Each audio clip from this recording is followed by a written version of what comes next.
The Evil Within, the Executioner. Chapter 1. Into the Abyss. Sebastian stepped through the dark portal, gun drawn, senses alert.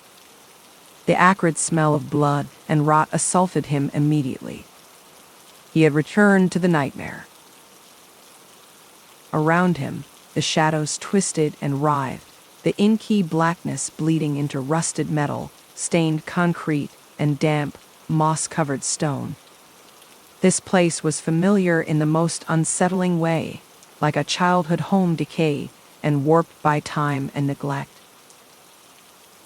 Sebastian swept his flashlight around, illuminating decrepit hospital gurneys, broken medical equipment, and wheeled cages caked in blood. Flickering fluorescent lights revealed an endless hallway lined with metal doors, some swinging on rusted hinges. Muffled cries echoed from behind them. It was clear he had entered the domain of the Sadist, a serial killer who had created his own psychotic STEM world. Somewhere in this machine-driven hell was his missing partner, Kidman. Sebastian had to find her, but first he had to survive the Sadist's vicious minions that lurked in the shadows. Gripping his revolver, Sebastian moved cautiously through the eerie asylum, the beam of his flashlight cutting through the darkness. Old memories surfaced in Sebastian's mind as he explored, of being trapped in STEM before, enduring unspeakable horrors. He recalled tracking down the elusive enemy organization called Mobius, being lured into STEM again and again, fighting nightmarish creatures and solving complex mysteries while searching for his missing wife Myra. But this time, there would be no escaping the STEM world until he located Kidman. In an old operating room, rusted surgical tools lay scattered across a stained table. The desiccated corpse of a doctor slumped in the corner, milky eyes staring. Sebastian's flashlight revealed a familiar name tag, Jimenez.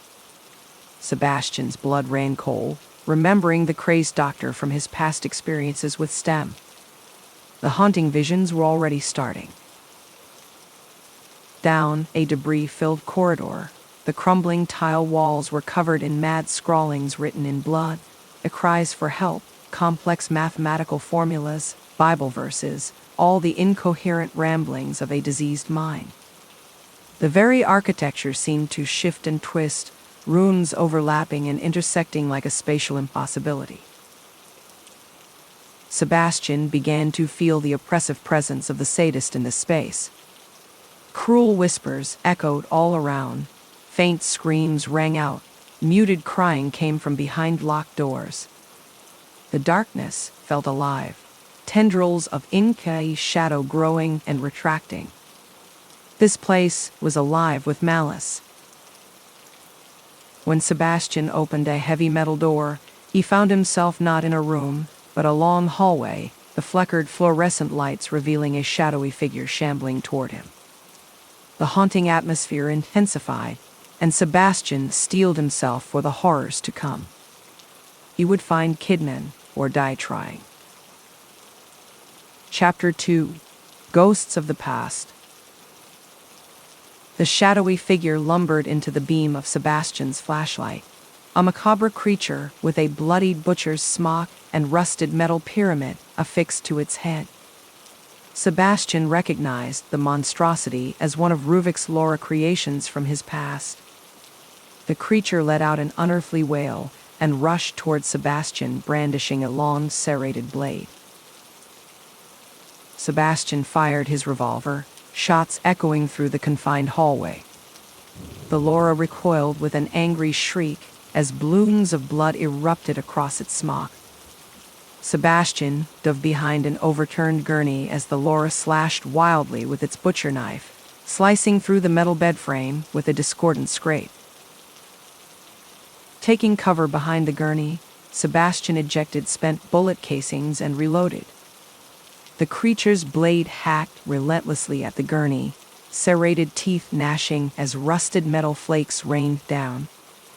When the Laura broke through the gurney's metal frame, Sebastian fired directly into its bloodied maw, splattering the back of its metal head in a mist of black gore.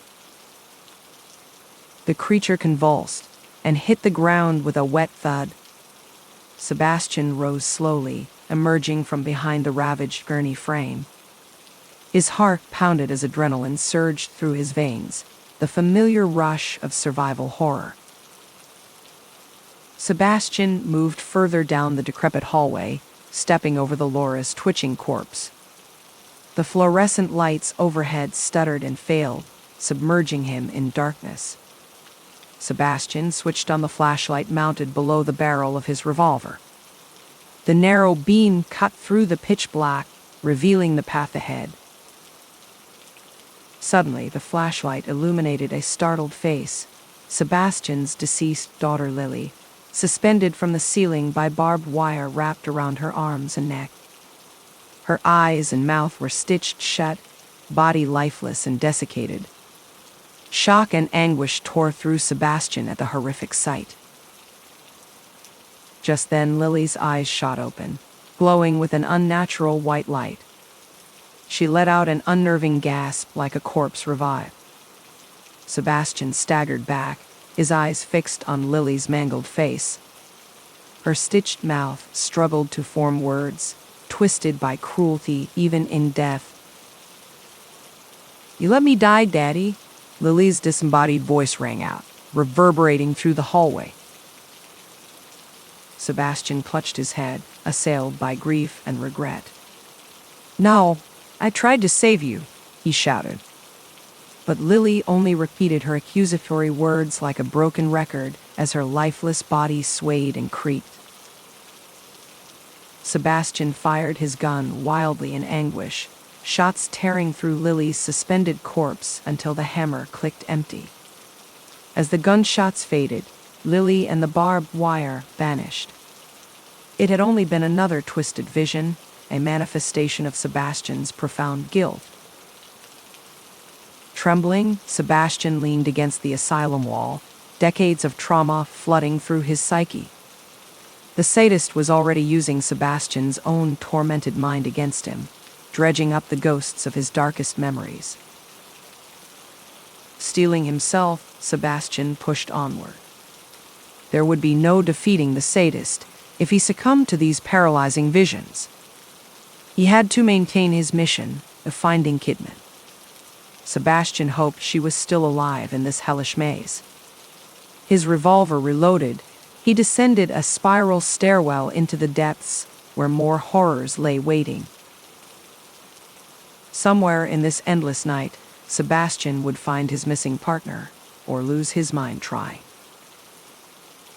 Chapter 3: The Asylum. The creaking metal stairs spiraled down into darkness. The flashlight on Sebastian's gun barely pierced the abyssal blackness below. He descended cautiously, ears strained, listening for any sign of movement. As Sebastian reached the final steps, the beam of his flashlight revealed a long subterranean corridor lined with rusted pipes and exposed wiring. Flickering lights illuminated rooms on either side containing hospital beds encircled with leather restraints and trays of archaic surgical tools, electroshock machines, rusted speculums, triphine drills. Many of the beds held desiccated corpse-like figures in discolored medical gowns, some still strapped to the beds by their wrists and ankles. As Sebastian moved among the rooms, the corpses seemed to turn their heads to watch him, but made no other movements. He could feel their glassy eyes tracking him through the shadows. The place reeked of antiseptics mixed with the iron tang of blood. In one room, a stained operating table held a partially dismembered corpse under a sheet. With morbid curiosity, Sebastian lifted the sheet's edge, revealing a familiar weathered face, Joseph Oda, Sebastian's deceased detective partner. Sebastian recoiled at the sight, fully expecting the body's eyes to spring open at any moment. But the corpse remained still, sunken features frozen. Sebastian remembered Joseph helping him investigate the original disappearance of Lily and Myra, their search unveiling the existence of Mobius and the STEM system. Joseph had joined Sebastian in entering STEM previously, but met his demise. These visions taunted Sebastian with ghosts of his past failures. A distant scream echoed from somewhere ahead, barely audible over the incessant creaking of rusted pipes along the corridor. Sebastian crept toward the sound, sweeping his flashlight over more rooms filled with gore-spattered surgical implements, bloodied straitjackets, and beginnings of human forms within stained porcelain tubs. As Sebastian approached a sealed metal door at the end of the hall, the muffled screams grew louder, intermixed with deranged muttering. Sebastian slowly turned the door's handle, gun raised.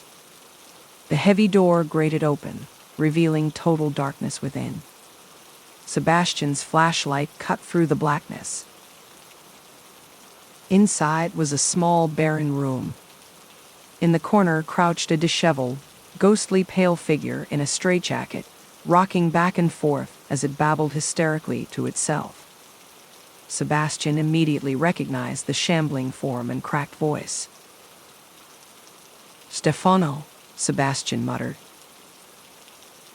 The figure's wild eyes reflected the flashlight's beam. He turned his gaunt face toward Sebastian, cracked lips breaking into a grin of jagged teeth. "So we meet again, detective," Stefano rasped. "Come to finally put me out of my misery." He writhed against the straitjacket's restraints like a feral animal. Sebastian kept his revolver aimed warily. Stefano had been another of Ruvik's demented disciples who trapped victims in STEM. Even in this state, he was unpredictable and dangerous. "I don't have time for your bullshit, Stefano," Sebastian said. "Have you seen a woman named Kidman here?" Stefano cackled, a wheezing, unhinged sound. "Oh yes, I've seen her. Been a while since a new toy entered the maze. She screamed so beautifully when the tests began, I can still hear it." Stefano's eyes took on a faraway gleam as though reliving a fond memory. Revulsion burned through Sebastian. He grabbed Stefano by the straitjacket and slammed him against the wall. "Where is she?" Sebastian shouted, inches from Stefano's face. "Tell me." Stefano laughed weakly, blood trickling from his grinning rictus. "Everywhere and nowhere, lost in the maze, just like all the rest of us." With a roar of frustration, Sebastian hurled Stefano aside. The madman crumpled against the floor, mumbling incoherently and chuckling. Sebastian exited the cell, slamming the heavy door behind him. Finding Kidman in this endless asylum would not be easy. But at least now he had confirmation she was here somewhere. Leaving Stefano's incessant muttering behind, Sebastian moved deeper into the underground labyrinth, wary of what other grotesque figures from his past might be lurking in wait. Chapter 4: Town of Terror. The subterranean tunnels seemed to stretch on endlessly, leading Sebastian through decrepit sewer systems, abandoned mine shafts, and natural cave formations. He squeezed through cracks, climbed chain-link ladders, and sloshed through knee-deep subterranean rivers, guided only by the narrow beam of his flashlight. After what felt like hours, Sebastian finally emerged from a drainage pipe onto an urban street, bathed in the dim orange glow of sodium lights. But this was no ordinary town. The windows and doors of every building he passed were boarded up tight. Trash and debris littered the streets. Cars sat abandoned, covered in dirt and leaves as if years had passed with no one behind the wheel. The only sound was a distant, intermittent groan of metal straining under pressure. Everything was cast in an eerie stillness. As Sebastian's eyes adjusted from the darkness of the underground, he swept his flashlight over the cracked asphalt and crooked lampposts lining the barren road. No signs of life anywhere, just like a ghost town. But unlike real abandoned towns, there was no wear and tear from years of neglect. This place looked like people had vacated not long ago, dropping everything and fleeing some unseen threat. Sebastian's investigative intuition told him he had found the Sadist's twisted version of Crimson City. The evacuation must have been sudden, panicked. Makeshift barricades of furniture blocked the street at random intervals. Scorch marks stained the concrete, evidence of hastily extinguished fires. Overturned vehicles clogged the roadway, surrounded by scattered luggage, as if fleeing passengers had abandoned them in haste. The scene painted a picture of mass hysteria. As Sebastian peered through shattered storefront windows, flashes of familiar establishments appeared before him: a Crimson newsstand, Jade Dragon restaurant, Elk River Motel. But they were all seemingly frozen moments in time, trapped and distorted like insects in amber. Sebastian gazed down the vacant street, listening. A distant klaxon began blaring, accompanied by the sound of heavy machinery shuddering to life. The ground trembled beneath Sebastian's feet as the rhythmic pounding drew closer. Floodlights suddenly ignited down the street, converging on Sebastian's location. Turning, he shielded his eyes from the intense glare. Enormous hydraulic pistons propelled a towering, multi-limbed machine toward him with the force of a steamroller. Sebastian recognized the Sadist's construct behemoth from past nightmares. Spinning metal blades and snapping tongues covered its front like the gaping maw of a steel vulture. Sebastian turned and ran as the pounding footsteps of the construct shook the ground. Ducking down an alleyway cluttered with trash cans and debris, Sebastian slid behind a dented dumpster for cover as the construct steamrolled past. The metal hydraulics wheezed like the breath of a mechanized demon hot on his trail. Peering around the dumpster, Sebastian watched the construct's receding silhouette turn down a side street. The surrounding buildings groaned from the tremors of its passing. Sebastian knew the Sadist had no doubt left this mechanical watchdog to patrol the town, ready to crush any uninvited guests. With the immediate threat gone, Sebastian slinked from his hiding spot and moved stealthily between the decrepit buildings, searching for any sign of life or clues to Kidman's location. As long as he remained in the Sadist's twisted town, danger was never far behind. He had to keep moving and stay sharp if he hoped to survive. Somewhere ahead, a new nightmare lay waiting. Chapter 5: Slaughterhouse Showdown. Creeping through the lifeless city under cover of night, Sebastian discovered train tracks that passed beneath a crumbling archway. Following the tracks led him to the outskirts of the Sadist's virtual town, its abandoned buildings eventually giving way to a sprawling industrial complex. Looming smokestacks belched plumes of ash that blotted out the stars. Conveyor belts stretched between warehouses, forming a web of machinery and moving parts. The air was choked with the stench of iron, sulfur, and decaying flesh. This had to be the Sadist's version of the old marrow processing plant on the outskirts of Crimson, now a grisly slaughterhouse for human lives. The constant clanking of chains and gears was unnerving, like the steady heartbeat of a lifeless machine.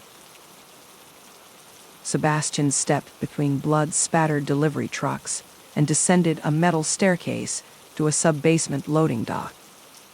Inside, the cavernous space thrummed with activity. Conveyor lines whisked disembodied limbs to grinding machinery that churned out rivers of gore. The floor was slick with offal.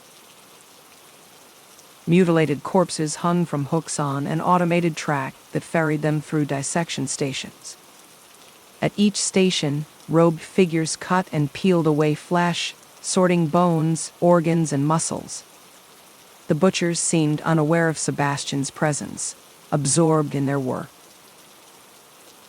Hiding behind a stack of crates, Sebastian watched the macabre display with revolted fascination. He had seen such grisly sights before in the nightmarish STEM world created by the twisted Ruvik. But this was an entirely new brand of horror, the sadist's design, honed to exploit human suffering. Sebastian knew these robed butchers were guises of the sadist itself, projections of its barbaric mind. There was no sneaking past them. He would need to fight his way through this hellhole if he hoped to locate Kidman. Gripping his revolver, Sebastian steeled himself for the violence to come. Edging around the crates, Sebastian took aim at a robed butcher occupied with cleaving flesh from an inverted torso. With smooth precision, he squeezed the trigger. The gunshot echoed over the mechanical cacophony. The butcher's robe erupted in a spray of dark blood as the bullet tore through its chest. It howled in pain and anguished in human sound. The other butchers halted their work, slowly turning their hooded heads toward the gunshot. For a moment, everything was still, even the grinding machinery seeming to pause. Then the butchers let loose ghastly shrieks and grabbed their stained bone saws, cleavers, and hook blades. Brandishing their implements, they shambled toward Sebastian, flesh dripping from their robes. With no time to reload, Sebastian gripped his weapon and charged into the mob head-on, swinging the heavy revolver like a club. The crushing blow caved in a butcher's hooded face in a burst of black gore. Sebastian ducked under a swiping bone saw and drove his shoulder into another butcher, toppling it into the buzzing conveyor. Ducking and weaving between the swinging blades, Sebastian unloaded his revolver into the slow-moving pack. Dark blood spattered the machinery and floors as bullets found their marks. But the unrelenting butchers kept coming, forcing Sebastian toward the edge of the loading dock overlooking the roiling grinders. Wielding the empty gun desperately, he smashed the hooded faces on either side of him before a rusty cleaver slashed across his arm, drawing blood. Hissing in pain, Sebastian lost his footing. Arms flailing, he toppled from the edge of the loading dock down toward the churning meat processor.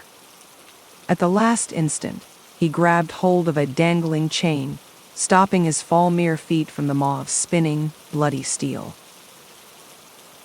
The pack of butchers peered over the edge of the platform, cleavers and hooks raised for the kill.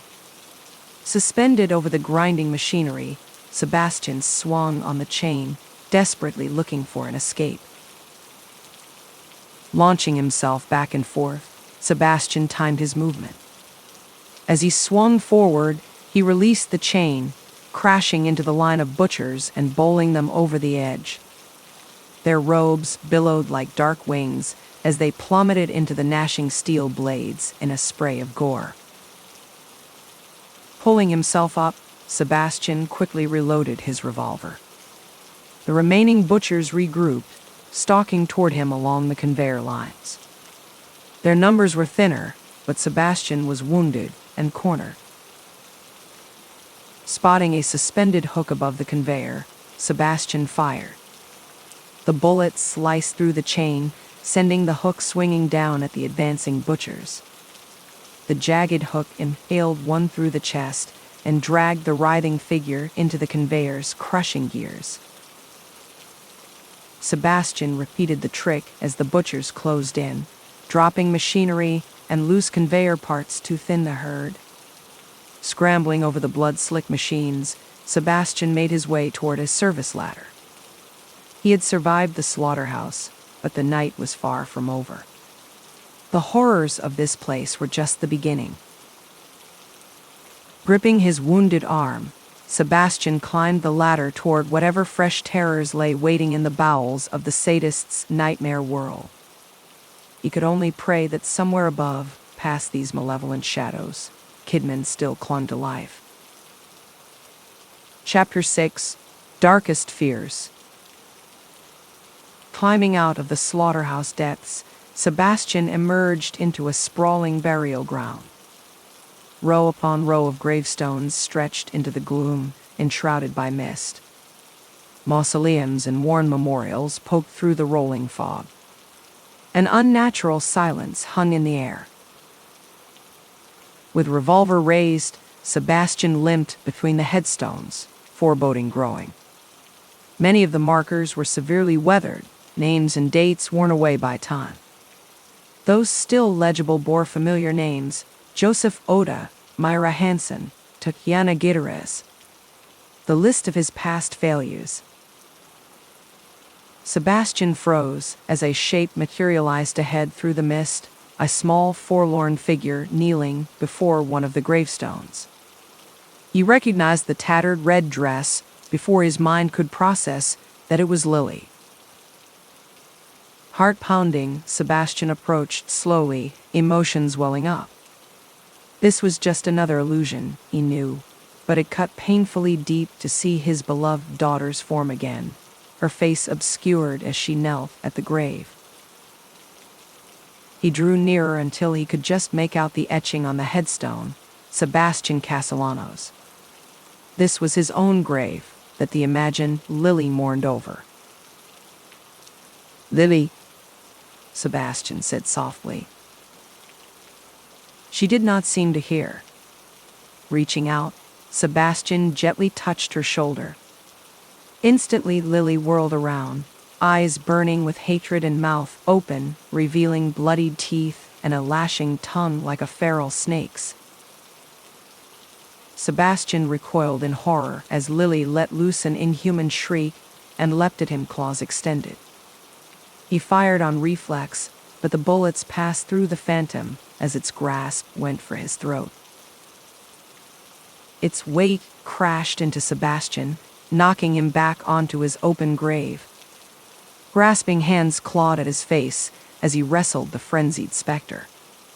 They tumbled down into the dark, dank hole, Lily's glowing eyes burning into his soul. With a gasp, Sebastian sat bolt upright, hyperventilating. He was alone again in the mist-shrouded graveyard. The vivid attack had been another hallucination, but they were growing more visceral. "What's the matter, Sebastian?" The disembodied voice seemed to come from everywhere at once. Sebastian sprang to his feet and spun around. "Who's there? Show yourself." A dark shape emerged from behind a large concrete mausoleum. As it stepped forward, the features of a tall, bald man became visible. With a mix of shock and anger, Sebastian recognized the gaunt face. "Theodore Wallace," he growled, raising his revolver. "I watched you die." Theodore halted his advance, regarding Sebastian with detached amusement. He still wore his Mobius uniform, seemingly untouched by time, though it had been years since Sebastian saw him devoured by a stem monstrosity. "Did you?" Theodore mused with an eerie calmness. "Are you certain of anything you've seen or done?" Sebastian kept his gun leveled warily. "I know you were a pawn for Mobius, helping them manipulate me." Theodore grinned, his teeth glistening in the mist. "Perhaps at first, but now I see much more."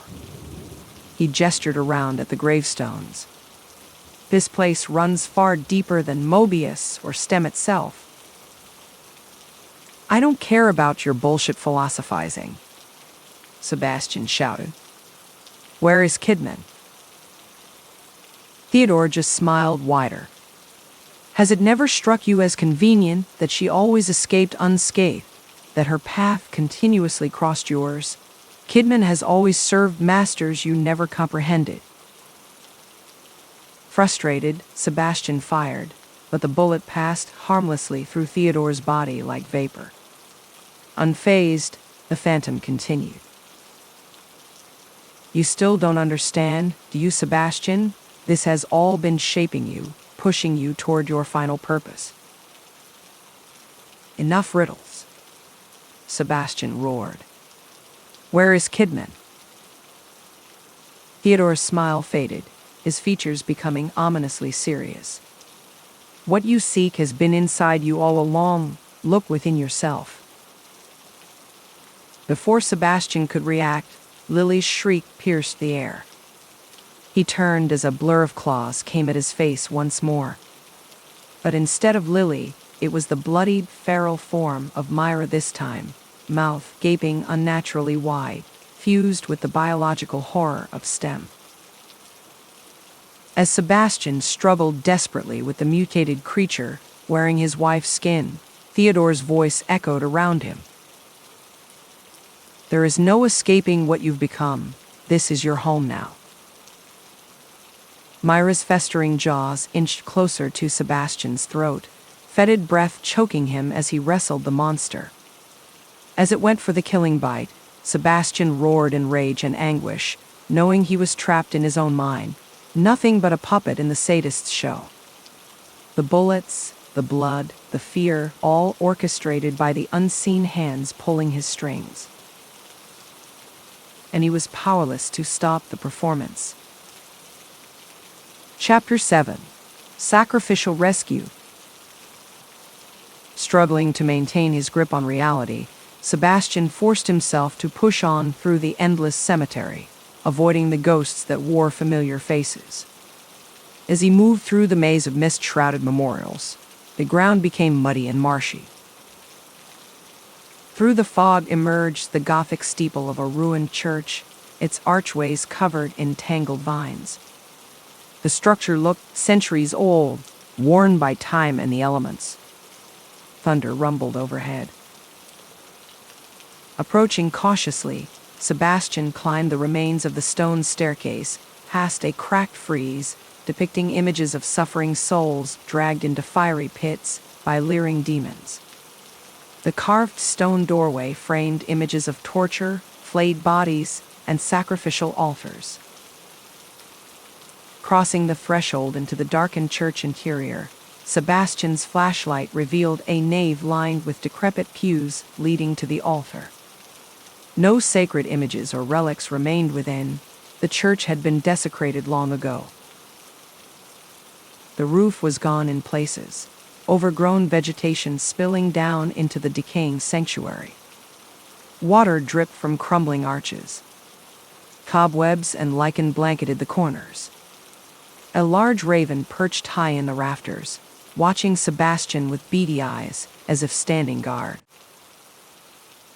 Approaching the front, Sebastian illuminated a stone altar awash in dried blood and gouges from ages of cutting and cleaving. Behind it loomed a cracked and faded mural depicting winged angels casting sinners into eternal fire. But their once angelic faces were twisted now into grotesque visages of torment. The walls bore frescoes of hellish landscapes, boiling seas of blood, endless caverns of suffering souls. No loving deity resided in this place, only prison cells for the damned. The Sadist church held no solace, only dread.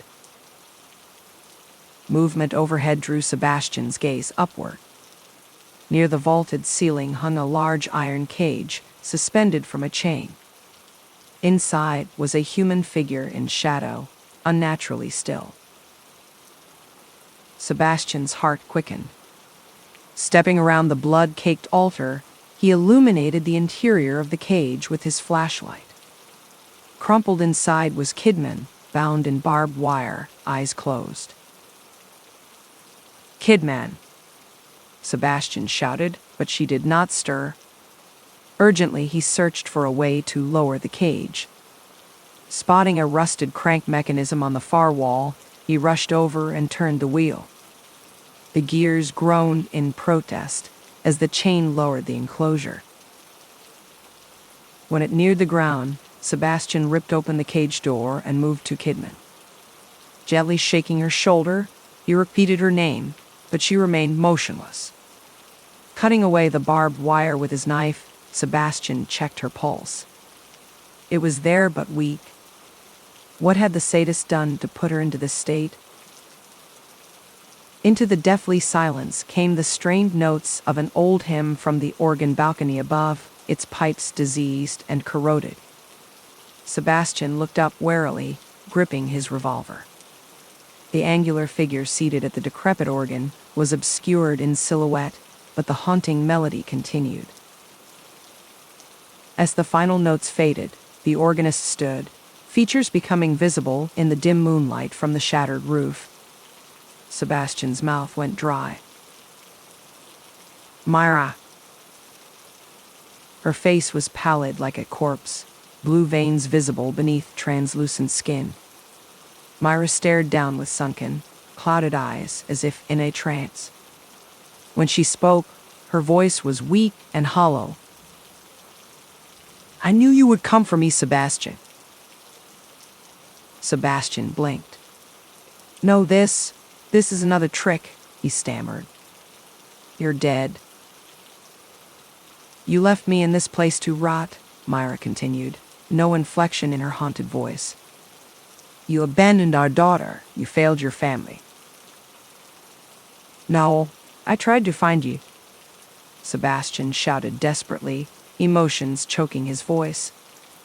I didn't know Mobius took you. None of this was my fault.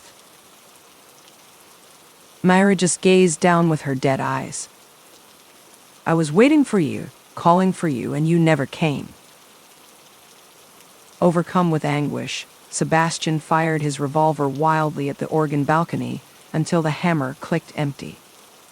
The image of Myra flickered and vanished like a disturbed projection. Breathing heavily, Sebastian turned back to Kidman's still form.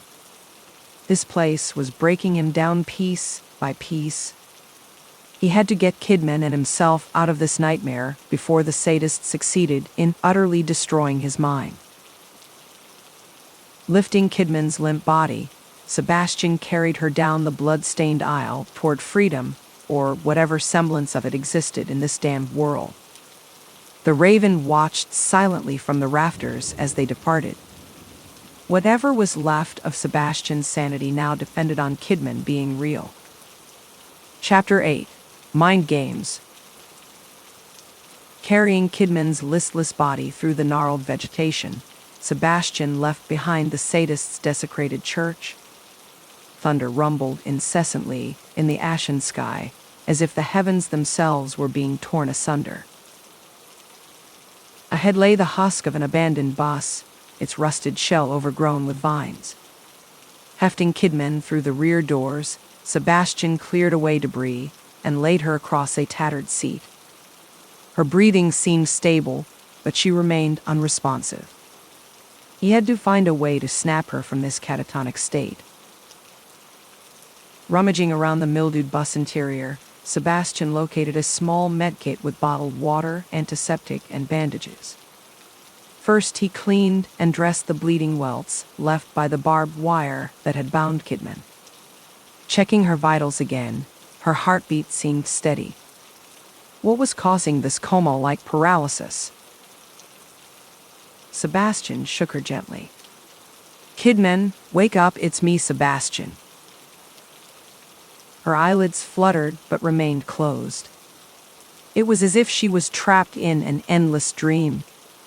Sebastian had seen victims in such states before, when their minds broke under extreme trauma and psychic strain.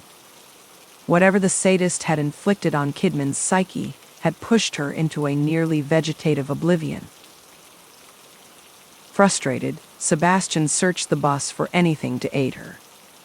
In the driver's footwell, caked in decades of grime, he found a small flask of pungent liquor. Soaking a rag with the harsh spirits, he waved it under Kidman's nose. She recoiled slightly, but her eyes stayed shut. Taking her thin wrist, Sebastian pressed 2 fingers to her vein, feeling her pulse. Kidman, listen to my voice. Follow the rhythm of your heartbeat. Let it guide you back. He tapped his fingers gently against her wrist in sync with the pumping of blood. Kidman's eyelids twitched more rapidly, as if struggling to open. That's it.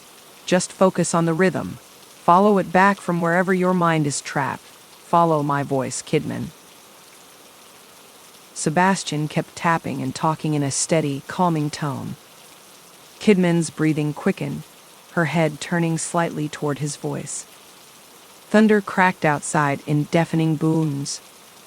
And finally, her eyes shot open, wild with terror. "Sebastian," she gasped, clutching at him. "It's all right, Kidman. I've got you. We're getting the hell out of this place," he assured her. Her gaze darted manically around before settling on Sebastian. Kidman took several heaving breaths, her body trembling. She appeared haunted, but mentally intact. The sadist's psychic hold over her had been broken. "Where are we? How did I get here?" she asked fearfully. "You were taken by a monster named the Sadist into its own little STEM world. I came looking for you." At this, Kidman's eyes widened as fragments of memory seemed to return. "My God, the things it showed me, horrible visions," she shuddered. Sebastian knew her pain all too well. "It lives to torment the human mind, but we escaped its trap." He helped Kidman to stand on unsteady legs. She blinked hard several times, then met Sebastian's gaze. "Did Mobius send you here after me?" Sebastian tensed at the unexpected mention of their enemy organization. "This had nothing to do with Mobius, from what I could tell. I was looking for you along." Kidman studied his face for a long moment before her expression softened. "I'm sorry, Sebastian, and thank you for coming after me." She touched his arm with genuine gratitude. Sebastian nodded. "Of course, partner." They both managed weary, cathartic smiles, having endured yet another STEM horror together. Kidman moved past him toward the rear exit. "We need to find a way out of this place. With any luck, the Sadist will think I'm still catatonic. That might give us the head start we need." Sebastian followed her out. "I thought the same. Wherever the exit is, we'll find it together."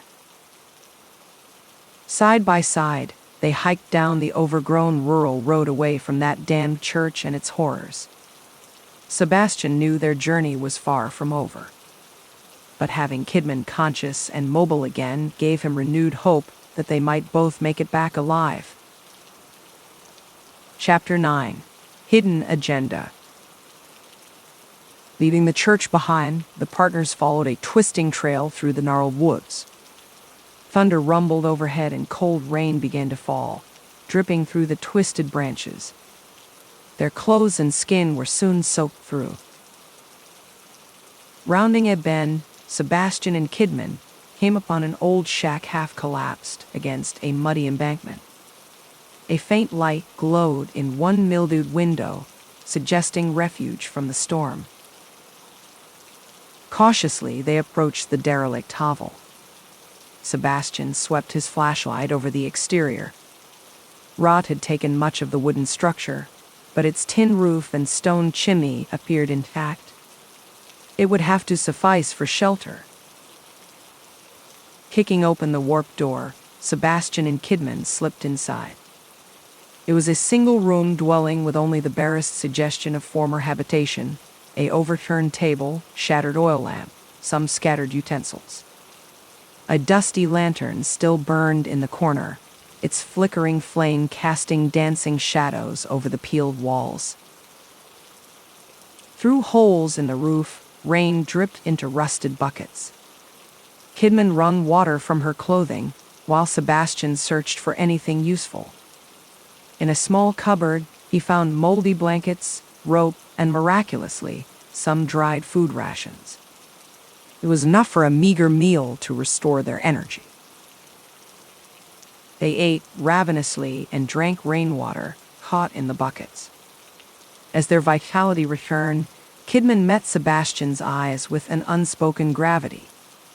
It was time for truths to be told in full. The weight of her mission here seemed to show on her face. Leaning against the cracking wall, she finally spoke. "Sebastian, what I'm about to tell you, I need your trust more than ever." He nodded silently. The secrecy between them had gone on long enough. Kidman took a deep breath. "I didn't want you involved, in order to protect you. But once I was taken by the Sadist, I knew you would come, and now you deserve to know." Sebastian listened intently as she laid everything bare. For years, Kidman had been a deep cover agent inside Mobius, feeding intelligence to a splinter group wanting to reform it. She willingly entered STMs to gather data against Mobius about the administrator, their structure, their human experiments. It was all to take them down from within. "Sebastian, I came here on purpose to steal information from the Sadist," she confessed. "It discovered me too soon, but now we have a chance to access its core programming." It was a lot to take in. Sebastian sat in contemplative silence, processing the revelations. Finally, he met her eyes. "I knew there was more you weren't telling me, but I understand why now." He placed a hand on her shoulder. "I should have trusted your judgment. We're in this fight against Mobius together."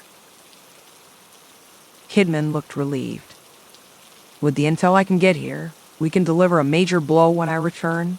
You've gotten me this far, Sebastian. Will you help me the rest of the way?" He nodded firmly. "Of course, what's the plan?" "There must be a code sphere preserving the Sadist's consciousness. Destroying it will crash this STEM world. Releasing its data in the process, we grab all we can." It was a bold strategy with little room for error. But Sebastian had come too far to falter now. "All right, let's end this nightmare." The distant howling of the Sadist's creatures echoed outside as the storm intensified. Time was against them.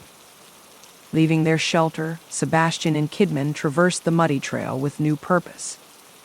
Through the wrathful dark, they glimpsed a hilltop bathed in an unearthly crimson glow.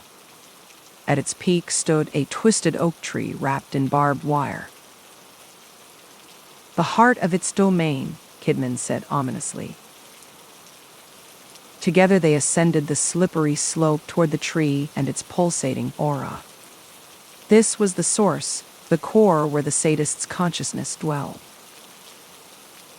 Black tendrils snaked from the ground as they climbed, slithering up their bodies, trying to deter their advance. They tore the grasping tendrils free and kept pushing forward. The earth roiled in protest. At the crest, the heart of the tree had a large metal door, sealed by an electronic lock. Kidman hurried to the panel, connecting a device to bypass the encryption. Sparks flew from the wires, and the door grated open. Inside the hollow tree, a sphere of swirling crimson energy throbbed like a beating heart. Incantations of madness echoed from its pulsing surface. "This is it," Kidman said. "The source code on my signal chute." She linked her device to the sphere, initiating a data transfer. Code streamed at rapid speed. The shadowy heart beat faster, branches quivering. "Now, Sebastian." He fired a single shot into the sphere. Cracks of light spread over its surface as the Sadist let out an unearthly howl. Blinding light engulfed them as the world collapsed into white nothingness. Chapter 10. Escape from Madness. Sebastian awoke to piercing brightness. His vision slowly adjusted to reveal he was back in the familiar Mobius test chamber, still linked to the STEM system. Techs scrambled around him, disconnecting cables and IVs from his body and helmet. "Sir, are you okay?" one asked. Your vital signs went erratic. We nearly pulled you out. Sebastian blinked against the harsh lights, trying to reorient himself. I'm intact. What about Agent Kidman? Is she safe? The tech looked puzzled. Who? You were the only test subject logged. Dread gripped Sebastian. Had it all been some elaborately twisted simulation? Another of Mobius' experiments on his mind? Desperately, he grabbed the tech by his jacket. There was an agent with me named Kidman. What happened to her? Alarmed, the tech stammered, Sir, I have no record of another agent, please. You must be confused. Releasing his grip, Sebastian fell back, reeling. Had he imagined everything the Sadist, the partnership with Kidman, her secret mission? Was it only his consciousness that had walked through that hell, not hers? Had she become another phantom? Numbly, Sebastian changed back into his street clothes while Tex examined the test data, marveling at the intensity of his experience. He shuffled through the sterile Mobius corridors in a daze toward the exit, feeling lost.